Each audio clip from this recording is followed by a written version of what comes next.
It still sounds like it. Hello, everyone.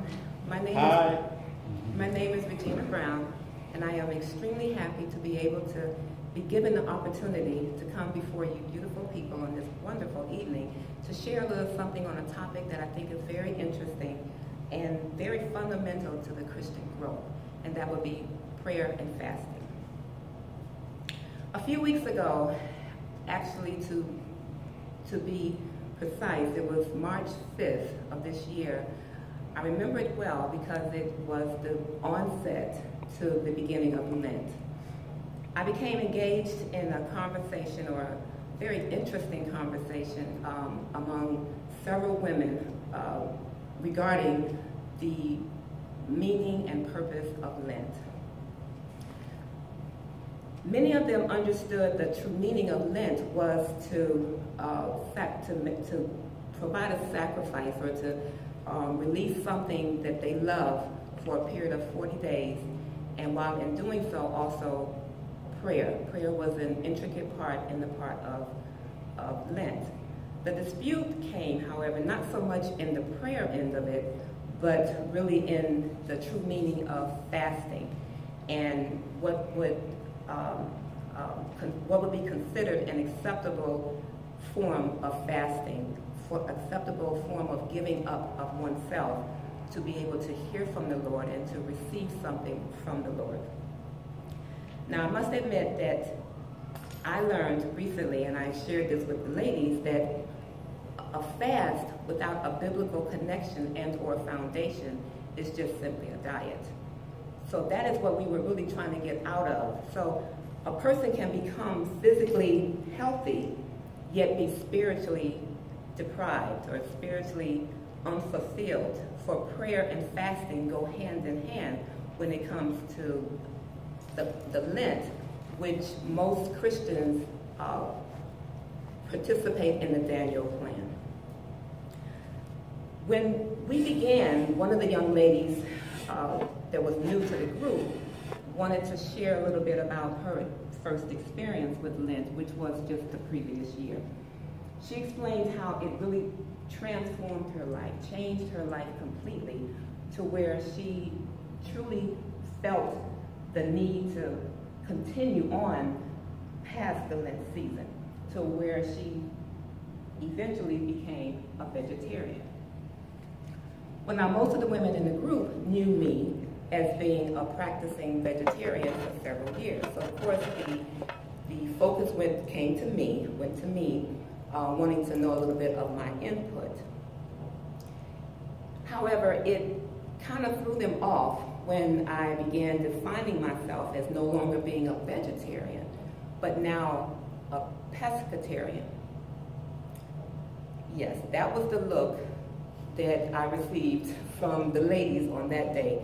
A look of confusion and uncertainty, like what in the world is a pescatarian? You know, are you saying Presbyterian? I mean, they really had no idea, just like I did prior to learning of it. A pescatarian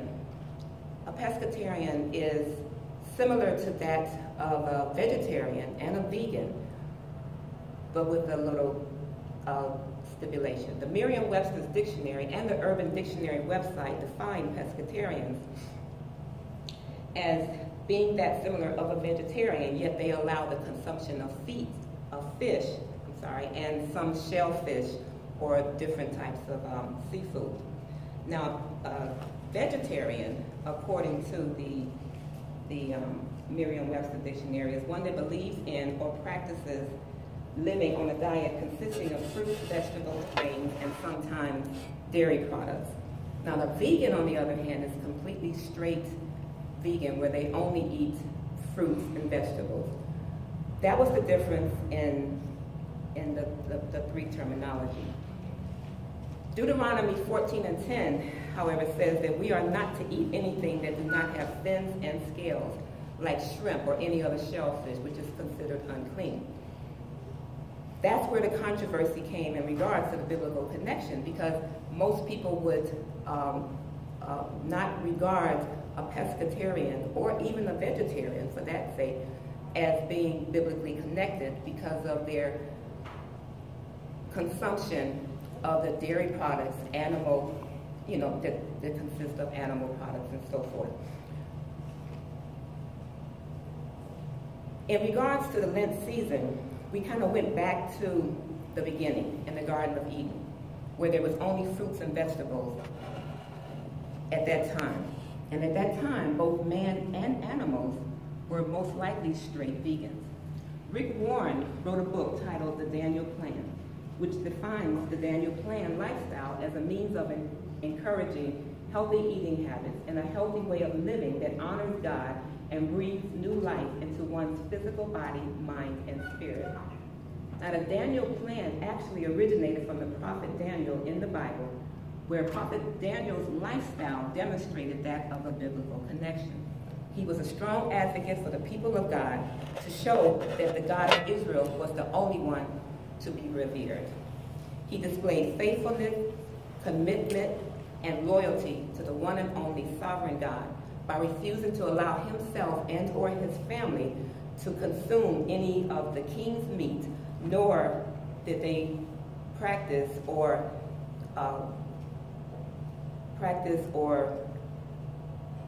be permitted to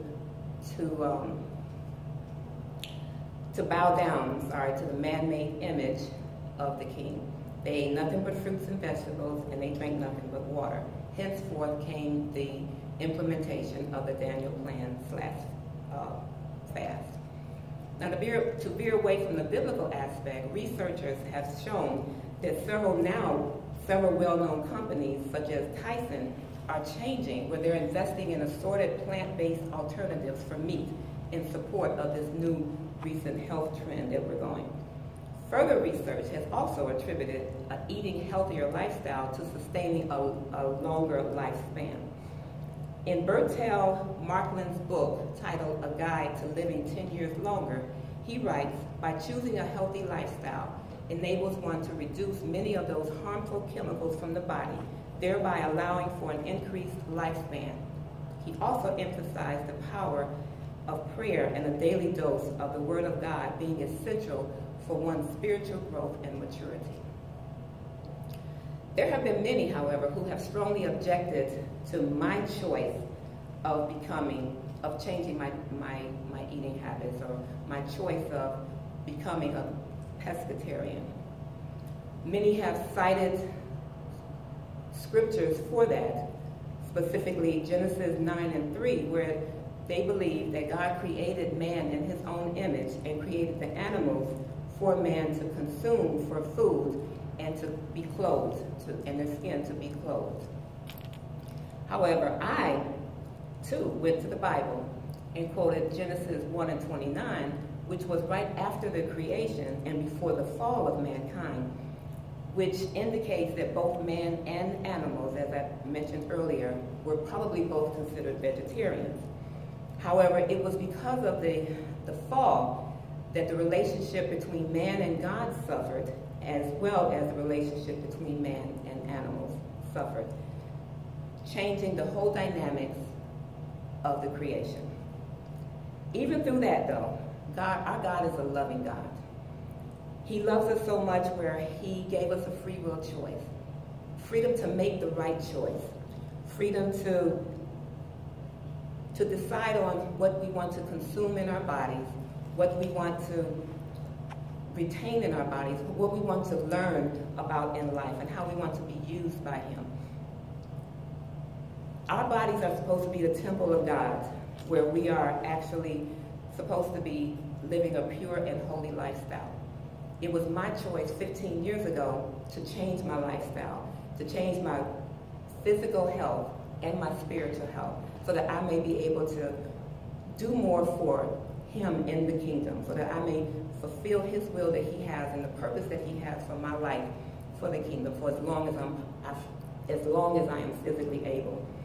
It is my hope and prayer that each one of you may have received a little bit about what I've said tonight, and may have even considered making a change if you haven't already done so. It is truly a benefit. I am truly appreciative of it, and I'm pretty sure that you may be as well. Thank you, and may you have a wonderful evening.